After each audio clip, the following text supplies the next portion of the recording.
Yo gané en Barranquilla y Atlántico, gané en Sincelejo, gané en Cartagena, gané en Santa Marta, gané en Riohacha, perdí en Montería, perdí en Valledupar, las ciudades. O sea, fui mayoría en las ciudades. Pero cuando ya cuentan los municipios, los pueblos caribeños, la gente no votó por el candidato costeño, por Petro, que es un apellido costeño, por el que había descubierto el paramilitarismo, que había matado a gentes en cantidades enormes en todas esas regiones. No, la gente votó por Duque. ¿Por qué? Entonces, yo sé por qué, porque no, yo conozco esa región, sé cómo hacen política ahí, porque compraron los votos. Y tú ganas, sepas o no sepas, aunque ellos saben que ganaste fue porque compraron votos. ¿Qué legitimidad tiene el gobierno? Sí, pueden haberle declarado la victoria, etcétera, los actos formales de la ley, pero ¿qué legitimidad tiene? Él tenía esos votos están hoy con él. Nunca ni sabían quién era Duque, ni sabían quién era él, muchísimo menos qué esperarían de él, no les importó. No saben, incluso hoy están sufriendo las consecuencias. La región Caribe se volvió la región más pobre de Colombia. En las estadísticas del DANE, la pobreza creció sustancialmente. Pero como es una compra, como es un negocio, como la gente lo ha normalizado, o sea, si tú hablas con un ciudadano de los que votan porque le dieron plata, él cree que así es la política. Sí. Y él cree que todos esos políticos es para eso. Entonces, ¿quién me da más? Ah, llegó Petro y no me dio nada. Sí, habla bonito, no sé qué, y sí, pero no, ese tipo no suelta un... En cambio, mira, este sí me está dando 100.000, ¿cierto? 50.000, que eran más o menos los valores. Entonces, nos vamos por ahí. Y así se juega todo el país. Ahora, ese dinero es de la corrupción y del narcotráfico. Entonces, ¿por qué dice usted que es dinero de la corrupción y del narcotráfico? Explíqueme por qué. Se ve con claridad en el caso de la Merlano. Entonces él dice, hicieron una vaca de la plata de los contratos. ¿Qué son esos contratos? No son solamente los contratos locales, son las concesiones viales, que fue donde el gobierno Santos metió el dinero grueso, no fue el Metro de Bogotá, fueron las concesiones viales, la Ruta del Sol 2, la Ruta del Sol 3, la carretera al mar, etcétera. Toda esa... billones, esa era nuestra riqueza petrolera, entre otras cosas. El excedente petrolero, cuando tuvimos buenos precios, terminó convertido en una contratación fabulosa de obras de infraestructura que eran las dobles calzadas. Y allí, una serie de hechos de corrupción que ya el país conoce, Ruta del Sol 2, y el Ñeñe es el lavador muy centrado en el núcleo mafioso de La Guajira, que estaban en el poder en La Guajira, que Figueroa. es Figueroa y el Kiko Gómez y sí. otros. Es un núcleo ahí, uno de los tantos núcleos mafiosos. Él está ahí, ese núcleo mafioso estaba en Cambio Radical, no estaba con Uribe. Fue uribista, pero con la victoria de Santos, entonces se voltearon y se volvieron de Cambio Radical. Y por eso el Ñeñe era de Cambio Radical. Por eso tú ves fotos de él con Henao, el cachaco de Vargas Lleras en Bogotá, que nos saboteó el plan de ordenamiento territorial en beneficio de los constructores privados. Ves al que maneja el fútbol, de la DIMAYOR, creo que es, Sí. que era el superintendente de notariado, que fue el que nos quiso sabotear el que pudiéramos abrir y comprar el San Juan de Dios. Ese núcleo lo ves en las fotos con el Ñeñe. ¿Por qué? Porque eran cofrades políticos. Ahí donde llega la plata y la creencia de Vargas Lleras de que entonces iba a tener una victoria en la costa. Vargas Lleras llegó a decir el día del coscorronazo, Sí. famoso, eso fue en mi pueblo, Ciénaga de Oro, Córdoba. Ah, caramba. ¿Sí? Entonces, por eso, entonces ahí dijo, aquí le voy a ganar a Petro, en mi pueblo. Entonces él estaba convencido, digamos, pues eso se forma como una burbuja, eso nos pasa a todos también.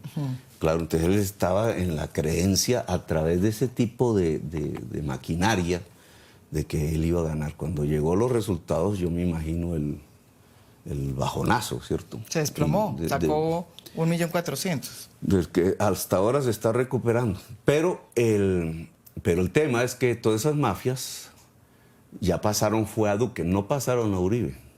Y ahí hay un error de lectura, dice usted. lectura, sí. Sí.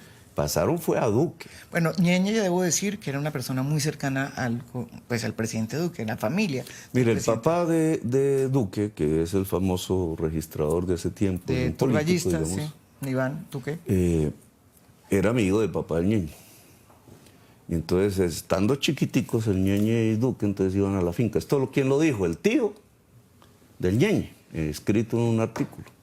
Y entonces jugaban de niños, claro, todo niño costeño en esas épocas decía, no, pues mira la burrita, mira el burrito. Y así jugaban, y eso es lo que narra el tío. ¿Y lo escribió en un artículo? Sí. Y entonces, pues son amigos en desde Valledupar. niños. ¿Qué está sucediendo? El uribismo se está autodestruyendo por su propia lógica, no porque nosotros lo estemos destruyendo.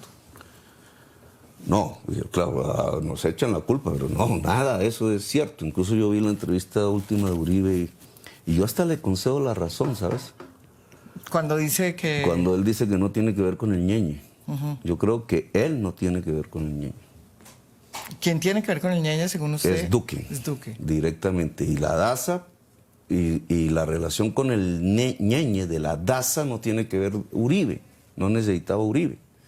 Es la élite política del Cesar. Y el Ñeñe tenía una supuesta entrada o presunta entrada a Palacio. Desde luego Y se por vuelve eso muy está importante. el señor de Fedegan y está la Cabal vía su esposo, y su esposo es amigo de los Araujo.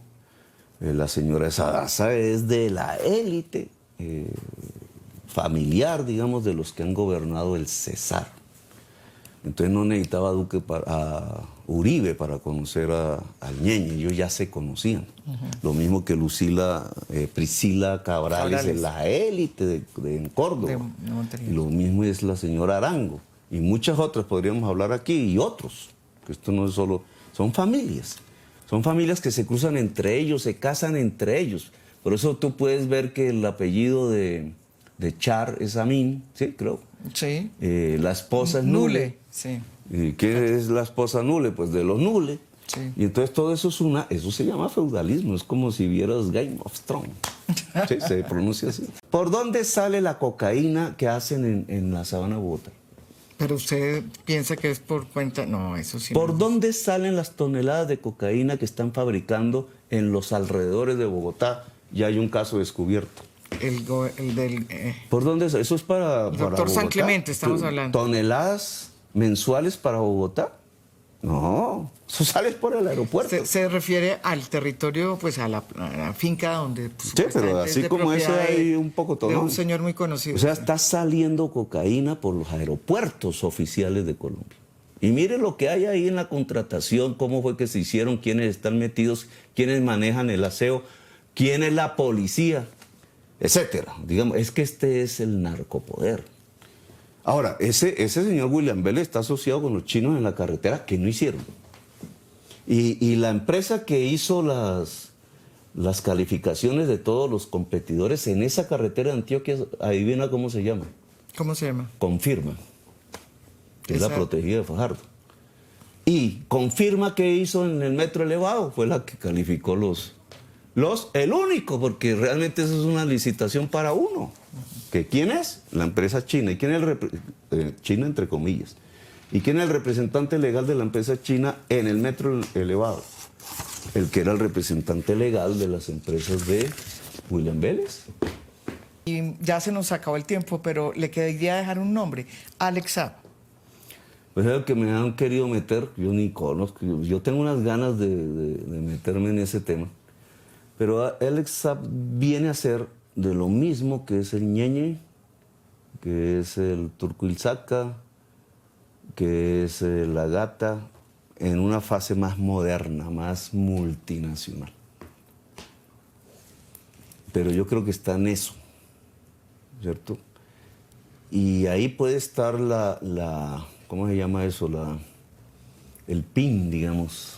Sí. El eslabón, que puede ser, hoy es el más fuerte, pero puede ser el eslabón débil que desentrañe este tejido de articulación entre poder político y narcotráfico.